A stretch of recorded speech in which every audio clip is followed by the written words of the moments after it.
বন্ধুরা এখন শীতের মৌসুম আর শীতে খেজুরের রস খাওয়া হবে না সেটা তো হতে পারে না, তাই সবাই মিলে রওনা দিলাম খেজুরের রস খাওয়ার জন্য। যদিও আমরা গ্রামে বসবাস করি, তবে গ্রামে এখন সব জায়গায় খেজুরের রস পাওয়া যায় না, কেননা এখন খেজুর গাছের সংকট। তাই অনেক খোঁজাখুঁজির পরে এক জায়গায় সন্ধান মিলল, সেখানে খেজুরের রস পাওয়া যাবে। তাই যেই কথা সেই কাজ, সেখানে যে আমরা সবাই হাজির। তো বন্ধুরা, খেজুর গাছের গোড়ায় গিয়ে দেখি খেজুর গাছের মাথায় হচ্ছে রস। তাই কিভাবে নামাবো, কিভাবে খাবো সেই নিয়ে চিন্তা ভাবনা। তাই এত চিন্তা ভাবনা না করে আমি চট করে খেজুর গাছের মাথায় উঠে পড়লাম, সুন্দর মতো খেজুরের রস নামিয়ে নিয়ে আসলাম। যদিও আমি অনেকদিন পরে খেজুর গাছে উঠেছি, তবে অনেকটা ভয় লেগেছে। তবে ভয়ের কোনো কারণ নেই, কারণ এখন আমরা অনেকে একসাথে ছিলাম, আর অনেকে থাকলে হচ্ছে গিয়ে যত কাজই হোক সেটা কঠিন মনে হয় না। তাই আমার কাছে আনন্দই লেগেছে।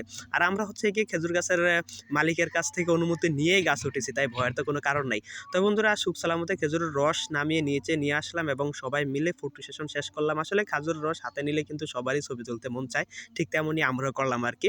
অনেকক্ষণ ছবি তুললাম, তারপর হচ্ছে খেজুরের রস খেলাম। তো বন্ধুরা, খেজুরের রস খেতে এতটা মিষ্টি, কেননা এটা মহান আল্লাহ তাআলার একটি অশেষ নিয়ামত। আপনি যদি খেজুর রস না খান তাহলে বুঝতে পারবেন না। তাই খেজুর রস খেয়ে আমি আবার সুখ সালামত কি করলাম, এই যে গামলাটা সেখানে গিয়ে টানি নিয়ে দিয়ে আসলাম আর কি। তো বন্ধুরা, আপনার কাছে খেজুর রস কেমন লাগে অবশ্যই জানাবেন। ধন্যবাদ, ভালো থাকবেন, সুস্থ